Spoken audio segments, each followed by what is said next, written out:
क्यों नाराज है सचिव जी? ये सवाल बार बार उठ रहा है कि आखिर सचिव जी को क्या हो गया है कि वो भी अब हड़ताल पर उतर आए हैं। अब इसकी जानकारी हम आपको देने वाले हैं कि सचिव जी को हुआ क्या है, लेकिन उससे पहले नमस्कार, न्यूज़ फोर नेशन देख रहे हैं आप और मैं हूं सान्या आपके साथ। पहले ही बिहार सरकार को झटका मिल रहा है, एक के बाद एक बड़ा झटका मिलते जा रहा है। राजस्व कर्मी तो पहले से ही 3 महीने से हड़ताल पर है। उसके बाद आशा कार्यकर्ताओं ने भी ऐलान कर दिया है कि वो 1 मई से लेकर 10 मई तक पूरा हड़ताल पर रहने वाली है। उनकी मांगे नहीं पूरी की जा रही हैं, उनके पैसे नहीं दिए जा रहे हैं, यानी उनको वेतन नहीं मिल रहा है। उसके बाद पीएमसीएच की नर्स के द्वारा भी अल्टीमेटम दिया गया है कि वो भी अब हड़ताल पर चली जाएंगी अगर उनकी मांगे पूरी नहीं की जाती हैं तो वहीं आप देखिए कि बड़ी खबर ये आ रही है कि टोटल 8,053 पंचायतों के सचिव ने भी ऐलान कर दिया है कि अब वो भी हड़ताल पर बैठे रहेंगे। वो पिछले महीने से ही हड़ताल पर है और उन्होंने अब ये कह दिया है कि आने वाले 4 मई को वो गर्दनी बाग में धरना कार्यक्रम करने वाले, वहां पर वो बैठेंगे और अपनी मांगे उठाएंगे और बिहार सरकार के सामने वो अपनी मांगे रखेंगे। अब देखिए जिस तरीके से लगातार बिहार सरकार हड़तालों से घिरी नजर आ रही है, इसके जरिए आप ये समझ सकते हैं कि बिहार सरकार के सामने अभी बहुत सारे चैलेंजेस हैं। उन सभी चैलेंजेस को इनको पूरा करना है, कैसे भी करके सम्राट चौधरी को सब कुछ हैंडल करना होगा, क्योंकि विकास कार्य कहीं ना कहीं ठप हो जा रहे हैं इसकी वजह से। देखिए राजस्व कर्मचारियों की वजह से विकास कार्य में ठप देखा जा रहा है, तो वहीं दूसरी तरफ ये पंचायत सचिव जो है वो भी हड़ताल पर बैठे हुए हैं, जिसकी वजह से दैनिक जरूरत जो है पंचायतों में वो पूरी नहीं हो पा रही है। वो उसमें भी दिक्कत हो रही है, लोगों को काफी ज्यादा परेशानी हो रही है। कोई भी अगर प्रॉब्लम लेकर जाया जा रहा है तो वो पूरी नहीं हो पा रही, उसका सॉल्यूशन नहीं मिल पा रहा है, जिसकी वजह से अब हड़कंप मचा हुआ है। बिहार सरकार भी टेंशन में है और सम्राट चौधरी की भी टेंशन लगातार बढ़ती हुई नजर आ रही है कि आखिर बार बार क्यों इस तरीके से हड़ताल वाली खबरें सामने आ रही है। एक के बाद एक संगठनों के द्वारा हड़ताल किया जा रहा है।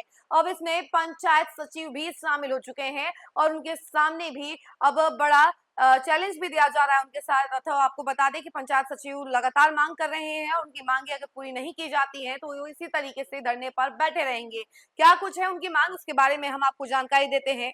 राज्य के सभी 45,000 गांवों में विकास के काम ठप हैं। 547 अंचल कार्यालयों में सीईओ और राजस्व अधिकारियों के साथ साथ 3500 राजस्व कर्मियों की करीब 3 महीने से चल रही हड़ताल से ग्रामीण पहले से ही परेशान है। इधर 8,053 पंचायत सचिवों की 21 दिन से जारी हड़ताल से पंचायतों में लोगों की दैनिक जरूरत वाले और विकास कार्य बंद हैं। अब पंचायत सचिवों ने 4 मई को पटना के गर्दनी बाग में बड़ा धरना प्रदर्शन करने का कार्यक्रम बनाया है। 2 साल पहले बहाल हुए 2005 पंचायत सचिवों के गृह जिले या आसपास पोस्टिंग के मामलों पर कार्रवाई नहीं हो रही है। पिछले साल 15 मई को सरकार एवं बिहार राज्य पंचायत सचिव संघ के बीच समझौते के तहत इन पंचायत सचिवों का सामूहिक स्थानांतरण होना है, लेकिन पंचायती राज विभाग ने कुछ दंपत्ति और दिव्यांग के मामलों को छोड़कर अन्य का तबादला लटका रखा है। तंग होकर न्यायोचित मांगों के समर्थन रैली धरना प्रदर्शन करने का निर्णय किया गया है। पंचायत सचिवों का दावा है कि एक ओर हड़ताल से काम बंद है तो दूसरी ओर प्रवासी मजदूर रोजगार मांग रहे हैं। ईरान अमेरिका युद्ध के कारण खाड़ी देशों से गांव लौट लोग भी रोजगार तलाश रहे हैं। संघ के अध्यक्ष वीरेंद्र कुमार और महामंत्री राकेश रंजन ने कहा कि जल्द समाधान नहीं निकाला गया तो ग्रामीण क्षेत्रों में आर्थिक और सामाजिक संकट गहरा सकता है। सोलर लाइट लगाना, हर घर नल जल समेत कई विकास योजनाएं बाधित हैं। पंचायत स्तर पर जन्म मृत्यु जाति निवास प्रमाण पत्र नहीं बन रहा है। ठेकेदारों को कार्यों का भुगतान प्रभावित हो रहा है। वही शैक्षणिक योग्यता स्नातक निर्धारित करते हुए 4200 ग्रेड पे लागू हो, ये सारी मांग की जा रही है संघ के द्वारा। वहीं आपको बता दें उन्होंने ये भी मांग की है कि पदनाम परिवर्तन कर ग्राम पंचायत राज पदाधिकारी किया जाए, न्यूनतम 2000 परिवहन भत्ता स्वीकृत हो और प्रखंड पंचायती राज पदाधिकारी बीपीआरओ के पद पर पदोन्नति हेतु पंचायत सचिवों के लिए निर्धारित 55 वर्ष की अधिकतम आयु सीमा समाप्त हो। वहीं बिहार राजस्व सेवा संघ का प्रतिनिधि मंडल एवं इसके अलावा नए विभागीय प्रमुख जय सिंह से मंगलवार देर शाम मुलाकात हुई थी।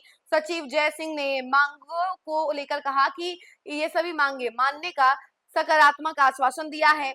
इससे हड़ताली अधिकारी अब काम पर लौटने को तैयार हैं। प्रभार में आने के बाद जय सिंह ने हड़ताली अधिकारियों से बात की। उन्होंने मुख्यमंत्री सम्राट चौधरी से भेंट की। वार्ता के बाद सचिव से अधिकारियों ने आपस में मंत्रणा करने के लिए 24 घंटे का समय मांगा है। बुधवार शाम में फिर हड़ताली अधिकारी सचिव से मिलेंगे। उसके बाद 2.5 महीने से जारी हड़ताल टूट जाने के आसार है। संघ की 2 मुख्य मांगे हैं। कैबिनेट के उस प्रस्ताव को वापस लिया जाए जिसमें डीएसएलआर का पद बिहार प्रशासनिक सेवा के अधिकारियों को दे दिया गया है। जिला भू अर्जन अधिकारी के पद पर राजस्व सेवा के अधिकारियों को तैनात किया जाए। ऐसी मांगे हैं और इन सभी मांगों को लेकर भी हो सकता है कि आज बड़ा फैसला हो और कैबिनेट की बैठक भी बुलाई गई है। सम्राट चौधरी ने ये बड़ी बैठक बुलाई है, दूसरी बड़ी बैठक होने वाली है ये।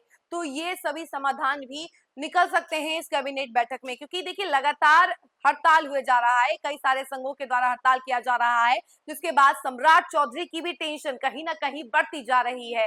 और ये कैबिनेट बैठक जो बुलाई गई है इन्हीं सभी मुद्दों को लेकर भी अहम होने वाली है कि क्या फैसला होता है। जिस तरीके से सचिव जी, पंचायत सचिव जितने भी हैं वो भी हड़ताल पर गए हुए हैं, 21 दिन हो चुके हैं और वो हड़ताल पर हैं, और अगर उनकी मांगे नहीं सुनी जाती है तो 4 मई को गर्दनी बाग में धरना स्थल पर धरना करेंगे और अपनी मांगे रखेंगे। वहीं दूसरी तरफ राजस्व कर्मियों को लेकर भी कहा यह जा रहा है कि आज हो सकता है बड़ा फैसला हो, राजस्व कर्मियों से बातचीत तो हो पाए और सॉल्यूशन निकल पाए। लेकिन अभी तक जो खबरें सामने आ रही है वो ये है कि राजस्व कर्मी सम्राट चौधरी का आदेश नहीं मान रहे हैं। सब कुछ सॉल्यूशन देने के बाद, सस्पेंशन वापस लेने के बावजूद भी राजस्व कर्मी अभी भी हड़ताल पर हैं अपनी मांगों को लेकर। अब देखिए कि आगे क्या होता है, इन सभी की जानकारी हम आपको देंगे। लेकिन फिलहाल इस खबर में इतना ही। ऐसी तमाम अपडेट के लिए जुड़े रहे हमसे और देखते रहे न्यूज़4 नेशन। धन्यवाद।